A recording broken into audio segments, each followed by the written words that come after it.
Hello. હા સાહેબ, નમસ્તે. વિજયભાઈ વાળા બોલું સાહેબ. हाँ, बोलिए। હા સાહેબ, તમને ખ્યાલ હોય તો અમે પ્રતાપભાઈ વરુણ પહેલી વાર આપને સાહેબ સમાજ માટે અમે આવ્યા હતા, કાઠી સમાજ માટે આપને बराबर મળવા. છે, ફોન મને યાદ છે। યાદ છે કેમ સાહેબ? છો આપ? જી. बताइए बताइए। હવે સાહેબ, સાહેબ અત્યારે આપના જે જે આપનું આ વર્તનથી સાહેબ છે ને, हाँ, અમારા પ્રતાપભાઈ વરુ સાહેબ ને છે ને રાજીનામું આપવું પડ્યું. સમાજે અમારી ઉપર સાહેબ ફૂલ ધિક્કાર કર્યો કે ભાઈ તમે ત્યાં સેલ્ફી સાહેબ પારે પડે આવ્યા હતા. અત્યારે સાહેબ આખો સમાજ અમારી ઉપર ધિક્કારે છે. અને આ સાહેબ हम्म, જે બન્યું ને એ સાહેબ ખરેખર દુઃખ વાળું થયું સાહેબ. हम्म। જી સાહેબ.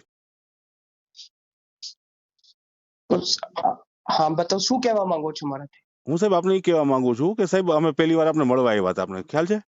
હા, હવે હવે નહીં અત્યારે મારીથી કઈ રજૂઆત છે, શું છે એ બતાવો। સાહેબ રજૂઆત આ જ છે કે સાહેબ આ ખરેખર આપે ત્યારે કીધું હતું હું ક્ષત્રિય છું, ક્ષત્રિયનો દીકરો તરીકે આ બધી મારા કઈ જ્ઞાતિ સાથે કઈ મતલબ નથી, તમારી કઈ રજૂઆત હોય તો બતાવો, હું એમાં મદદ કરી શકતા હો તો અમે કરીશું। જી સાહેબ, એટલે મારું કહેવાનો મતલબ એ છે કે ખરેખર અમારા સમાજ પ્રત્યે સાહેબ ખરેખર અમે ત્યારે એ કહેવા આવ્યા હતા ને અત્યારે જ કહીએ છીએ કે રોષ સાહેબ ખરેખર રાખો માં. લેકિન શાનું રોષ છે એ તો બતાવો। સાહેબ આ બેનનું જે બન્યું ને સાહેબ, આ બેન ખરેખર બન્યું તો અમારા ખરેખર હું ફરી વખત તમને કહું છું કે બેન વિરુદ્ધ અગાઉ પણ અમે કીધું છે, 307 અમે લગાડેલી નથી, જે 186 છે ફરજમાં રૂકાવટની કલમ એ અમે બેન વિરુદ્ધ લગાડેલી છે। એ વાત મેં મારા ટ્વિટર હેન્ડલથી, જી જી મારા ફેસબુક ઉપરથી, જી જી પ્રેસ કોન્ફરન્સના માધ્યમથી તમામને બતાવેલી છે। જી તમે એફઆઈઆર વાંચો તો એના ઉપરથી સ્પષ્ટ થાય કે જી બેન વિરુદ્ધ જે છે 186 ની કલમ છે, જી જે 307 છે, જી અને જે આર્મ્સ એક્ટની કલમ છે આરોપી અશોક બોરીચા વિરુદ્ધ છે। જી. બીજું આજે અમે તમને બતાવું, આરોપી હોય તો આજે કઈ વાંધો ન હોય, આરોપી વિશે આપ બધું કરી શકો, પણ સાહેબ અમારા બેન દીકરી વિશે આ થાય ને તો ખરેખર સાહેબ આ થોડુંક દુઃખની વાત થઈ. પહેલી વાર યાદ છે ને નહીં, એ વાત આપને મળવા આપે ચા પાણી પીને આપને મોકલ્યા હતા એ સૌથી. બરાબર છે, તમે મારેથી કોઈ પણ મળવા આવી શકે। અને બીજું આજે તમને બતાવું, આજે અમે જી આ ગુનામાં જી જે છે જી બધું સ્પષ્ટતા કરી છે। બેન વિરુદ્ધની ચાર્જશીટ અમે નામદાર કોર્ટ સમક્ષ કરી છે, અને એ ચાર્જશીટમાં ફક્ત અને ફક્ત કલમ 186 છે, જી બીજી કોઈ કલમમાં બેન વિરુદ્ધ ચાર્જશીટ કરવામાં આવેલ નથી। જી સાહેબ જી બીજું તમે બતાવો, આઈપીસી ની જે 186 કલમ છે આ બેલેબલ ઓફેન્સ છે, જી નોન કોગ્નિઝેબલ ઓફેન્સ છે। એમાં ગમે ત્યારે જ્યારે પણ તમે નામદાર કોર્ટ સમક્ષ બેલ અરજી કરશો જી તમને તુરંત બેલ મળી શકે। અમે સ્પષ્ટતા માટે આજે વહેલી ચાર્જશીટ પણ કરાવી દીધી, કેમ કે એટલી બધી ગેરસમજ એમાં થઈ હતી, જી જી જેથી અમે આજે વહેલી તકે એમાં ચાર્જશીટ કરાવી છે, અને ફક્ત 186 ની કલમમાં ચાર્જશીટ છે, જી જી સાહેબ એ તમે જોઈ શકો। જી જી જી અને મારે સાહેબ ખ્યાલ છે આપણે અમે પહેલી વાર જ આપને મળવા આવ્યા હતા, આપને બધી રજૂઆત કરી હતી અમે, મતલબ સાહેબ કેવો છે ખબર છે કે હવે આ ખરેખર આ ફાઈટ ઠીકડા ન દેવાય એવી પરિસ્થિતિ થઈને ઊભી થઈ છે, કારણ કે આ ક્ષત્રિય સમાજને ખરેખર એવું જ લાગે છે કે આપ એના વિરોધી છો। હવે સાહેબ પહેલી વાર જ સ્પષ્ટતા થઈ ગઈ હોત ને સાહેબ તો આ ખરેખર આટલું બધું આગળ ન જાત।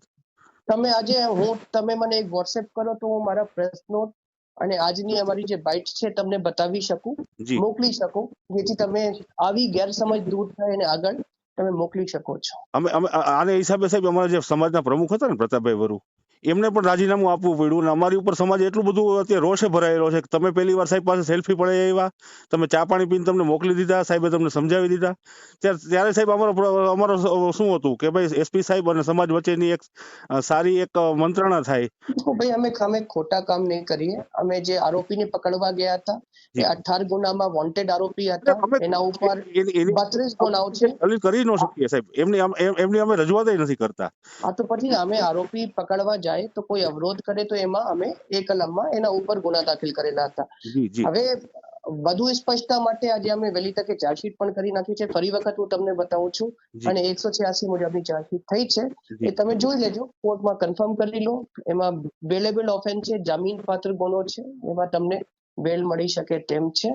અને જે વાત છે અશોક બોરીચાની, તો એ અમારું વોન્ટેડ આરોપી હતો, એના વિરુદ્ધ કઈ પોલીસે કઈ કમ્પ્લેન્ટ દાખલ નથી કરી। સાહેબ એમાં અમે કોઈ રજૂઆત ન, પણ આ એક ક્ષત્રિય સમાજના બેન દીકરીની વાત થાય ને સાહેબ તો બધાને એમ થાય કે આ સાહેબ ખરેખર અમારા બેન દીકરી વિશે અમે સાહેબ લેકિન તમે એ વાંચો, પહેલા એફઆઈઆર વાંચો અને આજની ચાર્જશીટ વાંચો, જી જી પછી તમને ખબર પડી જાય। ઠીક છે, તમે વોટ્સએપ કરશો તો હું તમને બે વસ્તુ મોકલી પણ શકું, જેથી તમે બીજાને પણ બતાવી શકો. જી સાહેબ, જી સાહેબ, જી સાહેબ.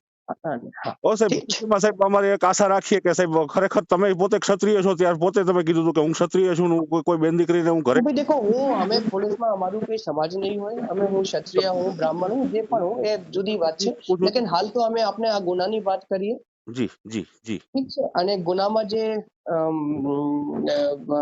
ચાર્જશીટ છે એમાં કોઈ જ્ઞાતિથી કોઈ ધર્મથી કોઈ મતલબ નથી. અમે જે પોલીસ હોઈએ અમે પોલીસ છીએ, અમે અમારા કોઈ બીજા ધર્મ की જ્ઞાતિ નથી. અમે પોલીસ તરીકેની જે કામગીરી છે એ પોલીસની છે. વ્યક્તિઓથી સાહેબ કોઈ દિવસ અમે બધા રોયલિટી વાળા આખું કાઠિયાવાડ સાહેબ અમારા નામે થયું હોય સાહેબ, એમને ન થયું હોય, પણ મતલબ એવો છે સાહેબ કે એક ખરેખર એક અમે જે તે સમયે આપની પાસે મળવા આવ્યા હતા ને સાહેબ, ત્યારે આ જ રજૂઆત લઈને આવ્યા હતા ઠીક છે, મેં આપને બતાવી દીધું છે મારી સ્પષ્ટતા.